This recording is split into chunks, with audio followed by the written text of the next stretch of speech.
ओम नमः शिवाय। जय श्री राम। हर हर महादेव। मंत्र की शक्ति कैसे कार्य करती है?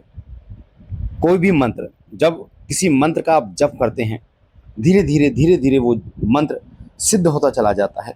तो वो कैसे कार्य करता है, कैसे आपके शरीर की ऊर्जा को बढ़ाता है, कैसे आपके ऑरे को बढ़ाता है, और किस प्रकार उस मंत्र की ऊर्जा सामने वाले व्यक्ति पर कार्य करती है, कैसे आप अपने शरीर के अलग अलग अंगों के माध्यम से उस ऊर्जा को चला सकते हैं, नियंत्रित कर सकते हैं, और कैसे उस ऊर्जा से आप कार्य ले सकते हैं, आज की वीडियो में पूरा डिटेल से बताऊंगा। आज तक आपने इस प्रकार की जानकारी ना तो यूट्यूब पर पहले सुनी होगी और ना ही शायद आप सुन पाएंगे। बहुत इंपॉर्टेंट और बहुत गूढ़ रहस्य आज की वीडियो में उजागर करने जा रहा हूं, इसलिए वीडियो को ध्यान से सुनना, बारीकी से सुनना और लास्ट तक सुनना बेटा, कि कैसे आपके मंत्र की ऊर्जा कार्य करती है। जब भी आप किसी मंत्र का जप करना शुरू करते हैं, धीरे धीरे वो मंत्र जागृति की ओर चलना शुरू हो जाता है। आपके शरीर की ऊर्जा बढ़नी शुरू हो जाती है, और जब आपके शरीर की ऊर्जा बढ़नी शुरू होती है तो इसका एहसास आपको अपने शरीर में होना शुरू हो जाता है।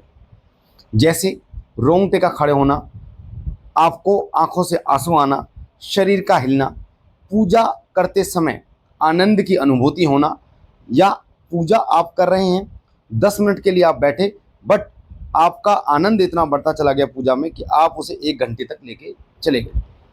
आप सुबह पूजा करके गए अपने काम पे, अपने ऑफिस में, या जहाँ भी आप काम करते हैं, आपका मन आतुर रहेगा कि शाम की पूजा कितनी जल्दी मैं कर पाऊँ, यानी कब शाम हो और कब मैं अपनी पूजा कर पाऊँ। तो इस प्रकार के कुछ संकेत, ऐसे संकेत होते हैं जब मंत्र सिद्धि के संकेत होते हैं, जो देवता की तरंगों को आप तक पहुंचाते हैं। इस प्रकार के संकेत आपको मिलते हैं। तो मंत्र की जब ऊर्जा बढ़ती चली जाती है, तो वो मंत्र जागृत हो जाता है, सिद्ध हो जाता है, और उसकी जागृति आपके शरीर में अलग अलग बदलाव पैदा करती है, अलग अलग परिस्थितियां पैदा करती है, जिनसे आप ये जान पाते हैं कि आपका मंत्र सिद्ध हो गया है। पर उस मंत्र की ऊर्जा कैसे कार्य करती है, कैसे आपको उस मंत्र को प्रयोग करना है, कैसे उस मंत्र के माध्यम से किसी का कल्याण कर सकते हो, अपने लिए कुछ कर सकते हो, या सामने वाले व्यक्ति पर उस मंत्र का क्या प्रभाव होता है, वो जानते हैं। वीडियो को ध्यान से सुनना लास्ट तक। आपको बता दूं, हर महीने हम संकटनाशक हवन करते हैं। जो भूत प्रेत जिन मशान नेगेटिव शक्तियों से पीड़ित हैं, या बार बार आपके ऊपर तंत्र हो रहा है, तो संकटनाशक हवन होता है। इस बार 27 अगस्त 2025 बुधवार के दिन संकटनाशक हवन है। अगर आप हवन में शामिल होना चाहते हैं, शरीर के दर्द आपके जा नहीं रहे हैं, घर में परेशानियां आपके हो गई हैं, लड़ाई झगड़े कम नहीं हो रहे हैं, पैसा बच नहीं रहा है, भूत प्रेत से आप परेशान है, कोई तंत्र बार बार कर रहा है, उसके लिए आप दरबार का नंबर 8130404375, इस नंबर पर व्हाट्सएप कर आप हवन में शामिल हो सकते हैं। हर रविवार को श्री सिद्धपीठ शक्तिधाम फरीदाबाद में दरबार लगता है बाबा भोलेनाथ माता पार्वती का। आप दरबार आ सकते हैं। सुबह 9 बजे से 1 बजे तक आपको दरबार आना होता है, और फ्री दरबार होता है, निःशुल्क दरबार होता है, जिससे आपकी समस्या का समाधान 100% होता है। अब मैं आपको बताता हूं कि कैसे मंत्र की शक्ति को आप 4 प्रकार से प्रयोग कर सकते हैं। ऐसे 4 प्रकार, एक ऐसे 4 तरीके जिससे मंत्र की ऊर्जा को एक सही दिशा में आप प्रयोग कर सकते हैं। सबसे पहला वो है वाणी के माध्यम से। वाणी के माध्यम से कैसे? जब आप किसी मंत्र को जप करते हैं, करते रहते हैं, तो आपकी वाणी सिद्ध हो जाती है, आपकी जीवा सिद्ध हो जाती है, और जब आपकी जीवा सिद्ध हो जाती है तो आपकी मुख से निकली हुई फूंक, जो फूंक होती है, वो कार्य करना शुरू कर देती है। आप किसी को जल में फूंक मार के देते हैं, भभूत में फूंक मार के देते हैं, बतासे में फूंक मार के देते हैं, या किसी अन्य चीज को अभिमंत्रित करके देते हैं, वो 100% उस मंत्र की ऊर्जा से कार्य करती है। नेगेटिविटी के लिए भी कार्य करती है, साथ साथ में आपके शरीर की मलिनता के लिए भी कार्य करती है, और कार्य करती है आपके घर के अंदर बैठी नेगेटिविटी को निकालने के लिए। जब आपकी वाणी सिद्ध हो जाती है तो आपके मुख से निकले शब्द सत्य होने शुरू हो जाते हैं।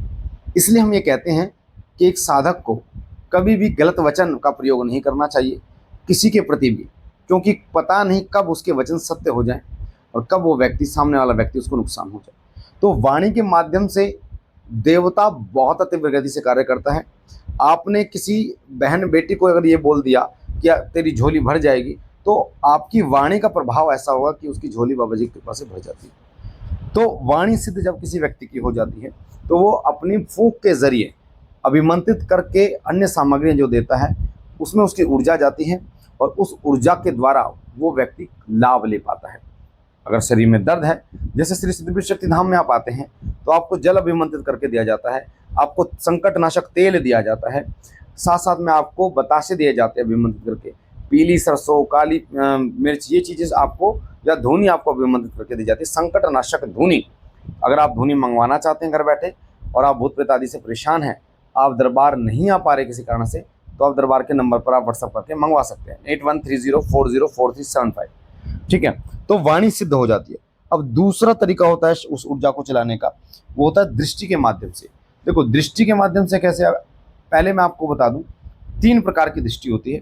एक होती है स्थूल दृष्टि, एक होती है दिव्य दृष्टि, एक होती है आंतरिक दृष्टि। तो इनके बारे में अगर आप कमेंट करेंगे तो मैं डिटेल में एक वीडियो बना दूंगा कि स्थूल दृष्टि किसे कहते हैं, आंतरिक दृष्टि किसे कहते हैं और दिव्य दृष्टि किसे कहते हैं, कैसे ये जागृत होती है और क्या इनका प्रभाव होता है, क्या इनका लाभ होता है, क्या आप इनसे कैसे इस्तेमाल आप कर सकते हैं।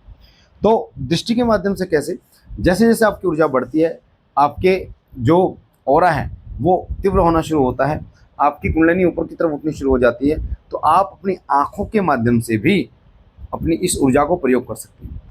कई बार आप देखते हैं श्री सिद्धि शक्ति धाम में, आप देखते हैं कई बार जब प्रेत से ग्रस्त व्यक्ति जब किसी साधक को हमें देखता है, हमारी आंखों में देखता है, या किसी अन्य, मैं अन्य किसी साधक की बात करूं, तो उसके अंदर पेशी बननी शुरू हो जाती है, उसको पीड़ाएं होनी शुरू हो जाती हैं, उसको जकड़न होनी शुरू हो जाती है। उसका कारण ये होता है क्योंकि हमारी जो मंत्र की ऊर्जा है वो आंखों के द्वारा कार्य करती है। हम कॉन्सेंट्रेट करते हैं उसकी आंखों में, जिससे वो ऊर्जा आंखों के माध्यम से उसकी आंखों में जाके और उस प्रेत को नीचे से खींच के लेके आती है। तो ये तो हाँ दृष्टि के माध्यम से मैंने आपको बताया। दूसरा, तीसरा है हाथों के माध्यम से। हाथों के माध्यम से भी ऊर्जा कार्य करती है। ठीक है, आपने हालांकि ये सुना होगा, मैजिशियन जो जादूगर होते हैं उनका सुना होगा, बट ऐसा नहीं है, ये कोई मैजिक नहीं है। आपकी ऊर्जा आपके पूरे शरीर में गमन करती है, हाथ, पैर, आँख, मुंह, सब में गमन करती है। डिपेंड ये करता है कि आप उस ऊर्जा को प्रयोग कैसे कर रहे हैं। हाथों के माध्यम से जैसे ही आप हाथ टच करते हैं तो आपके शरीर की ऊर्जा सामने वाले व्यक्ति के शरीर में जाकर एक सकारात्मक ऊर्जा विस्फोट करती है, जिससे उसके शरीर की नेगेटिविटी एकदम ऊपर आती है और भाग कर निकल जाती है, और जहां वो दर्द कर रही है उस दर्द को लेके चली जाती है, वो दर्द खत्म हो जाता है। कई बार आपने देखा होगा। तो ऐसा होता है हाथों के माध्यम से। और चौथा प्रयोग है बेटा, वो है दूत वीर के द्वारा। दूत वीर के द्वारा क्या, मंत्र जाप के कारण हनुमान जी के दूत आपको प्राप्त होते हैं, प्रेतास्त्रकार जी के दूत आपको प्राप्त होते हैं, भैरवनाथ के दूत आपको प्राप्त होते हैं, बाबा भोलेनाथ के गण आपको प्राप्त होते हैं, माता काली की योगिनियां, माता काली की सेवकाएं आपको प्राप्त होती हैं, अन्य कोई देवता जिनकी कृपा के कारण आपको उनके सेवादार प्राप्त होते हैं। अब जब आप उन सेवादारों को आदेश करते हैं, मैं ये नहीं कह रहा भगवान को आदेश, पर जो शक्ति आपको प्राप्त होती है दूत के रूप में या वीर के रूप में, वो जब तक कार्य नहीं करेगी जब तक उसको बताया नहीं जाएगा। तो जब आप इशारा करते हैं किसी कार्य को करने के लिए तो वो शक्ति तीव्र गति से कार्य करती है। इस शक्ति को आप बहुत तरीके से प्रयोग कर सकते हैं, चाहे किसी प्रेत के अंदर, किसी व्यक्ति के अंदर प्रेत को हाजिर करना हो, मार लगाना हो, दर्द खत्म करना हो, या शरीर के अन्य कोई रोग है उसको ठीक करना हो, या किसी की अरदास लगवानी हो, तब भी घर बैठे, जब वो व्यक्ति कितनी ही दूर बैठा हो, उसका नाम, पिता का नाम आप लेकर अरदास लगा देंगे, कार्य हो जाएगा। तो ये जो वीडियो है ये बहुत इंपॉर्टेंट वीडियो है। बेटा इस चीज़ को बारी से 1-2-3-4 बार सुनना, ताकि ये ज्ञान आपके हृदय के अंदर बैठ जाए, दिमाग के अंदर अच्छी तरीके से बैठ जाए, आपको समझ में आए कि मंत्र किस प्रकार से मंत्र की ऊर्जा कार्य करती है और कैसे आप इसका लाभ ले सकते हैं। मुझे आशा है जानकारी आपको पसंद आई होगी। पहली बार चैनल पे हैं तो चैनल को लाइक कीजिए, शेयर कीजिए, सब्सक्राइब कीजिए। बाबा भोलेनाथ, माँ जगदम्बा, माँ पार्वती सदैव आप पर अपने अनुकंपा करें। हम मिलते हैं एक नई जानकारी के साथ, तब तक के लिए ओम नमः शिवाय, जय श्री राम, हर हर महादेव।